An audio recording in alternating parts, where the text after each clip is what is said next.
Hey, what's up guys, this is Arjun from Nightmare Gadgets, and today right here this is the brand new Xiaomi Redmi 9A, an entry level beast at least for me, and today we are going to talk about the Xiaomi Redmi 9A. But before we begin, make sure the red subscribe button is grayed out and also hit the bell icon as we have some awesome gaming accessories coming up. And now let's get started. Okay, let's start with the quick unboxing. Since this is an entry level smartphone, let's just complete the formality with no higher expectation. So this is the warranty card. I think they are giving the standard 1 year of warranty, and we have the SIM ejector. And inside it seems it has the manuals which nobody reads. And sadly they have skipped the transparent cover case, and this is our Redmi 9A. I purchased in the blue color and it looks great in the lighting. And we have the micro USB charging cable. A USB Type-C would excite me since they already have done it on the Redmi 8A, but sadly this time we have to stick with the micro USB charging cable.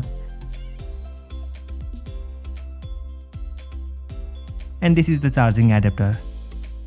It is a 10 watt adapter, which is a downgrade from Redmi 8A which had the 18 watt adapter.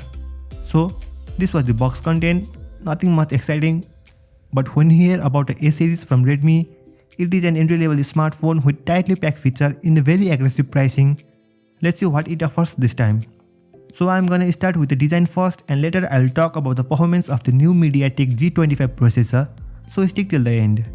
And when I carried the Redmi 9A, at first I didn't find any difference with the Redmi Note 7S in terms of weight. The Redmi 9A weighs just 8 grams more, which is 194 grams with 9mm thickness. The phone doesn't feel light, but the plastic bag obviously feels better with the texture it has.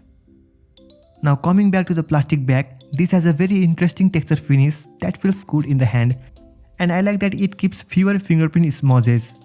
However, I suggest you to put cover as the plastic can be scratched very easily. The vertical camera design and the placement of the camera adds more beauty to the phone, and when you look at this phone from a distance, nobody can say this is an entry-level smartphone. And on the front, the Redmi 9A has the 6.5-inch HD LCD display with Gorilla Glass 5 protection. The display is very bright and the contrast and the colors are up to the par. Despite being an entry-level phone, it still looks very modern with the minimal bezels, and the multimedia experience is very good. However, the audio output doesn't sound so great, but again here in this price it is still very decent. Now let's talk about the camera of Redmi 9A. So this is a single camera setup that you get it, and it is 13 megapixel. The sensor used here is unknown, and the Redmi 9A does take some good shots in the daytime. The dynamic range is not so best, but it is okay, and the camera doesn't shoot good under the low light. I had no expectation from the camera considering the price that comes with it. However, what I found more interesting is the Pro Mode camera features. Now this is what I really liked. To be honest, I was quite surprised that it comes with the manual mode enabled built-in. On the front, the selfie camera has 5 megapixel with f2.2 aperture, and the selfie camera does a pretty good job in daylight.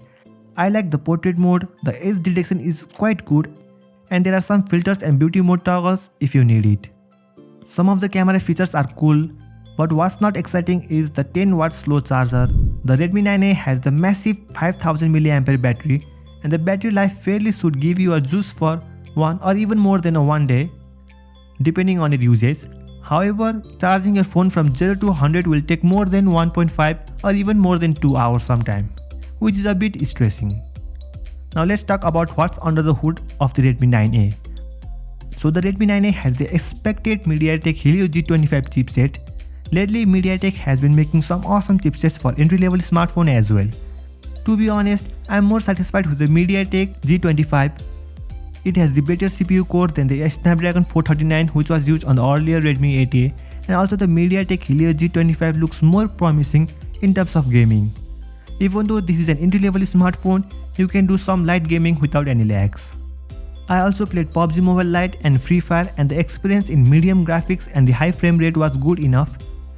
There was no lags in the light version. However, don't try to play the bigger PUBG Mobile. But hey, if you want high-end gaming, then you should slightly consider adding some budget and get the Redmi Note 9 for gaming. As for the software, the Redmi 9A comes with the MIUI 12 on top of Android 10, and it means the regular future software updates for this phone is pretty secure. And if you are wondering about the pre-installed apps, there are so many apps and games, and thankfully most of them can be uninstalled. Coming to MIUI 12, it has overall refreshed UI and there are so many changes, but I would like to pick some few here. First of all, it has revamped its control panel, and the new one looks like the Windows Phone and iOS because of this flat UI and tab titles. Also, the notification shade is now separated from the quick settings. You can also opt in to use the old control center if you didn't like the new one, but to be fair, I like the newer one, it is more appealing. And the animation is great in the MIUI 12. There is even a new cool looking storage space, and the design here is really sleek and appealing.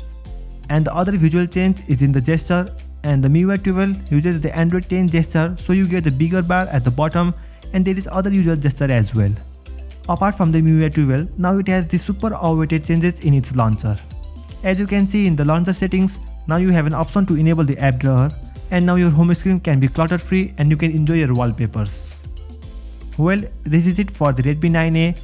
At the time of shooting this video, the price of the phone in India is expected to be below 6500 and the price in Nepal is 11,500. And looking at the pricing, the Xiaomi Redmi 9A is a budget-friendly phone with the latest hardware and the future-proof software updates. The battery capacity of the phone is good, however the phone does not come with the 3GB variant, so it can cause lagging to some gamers. And the Helio G25 should be good for the moderate usage. And with a personal usage experience, the phone is said to be a truly best entry-level smartphone of 2020. Well, those are my overall first impression on the Xiaomi Redmi 9A, but what do you think of it? Do let us know in the comment section. Also hit that like to show some support to the channel. We have an amazing gaming accessories video coming up guys, so make sure you are subscribed with the bell icon on. And with this, I am signing off. You guys have a great day. Bye bye.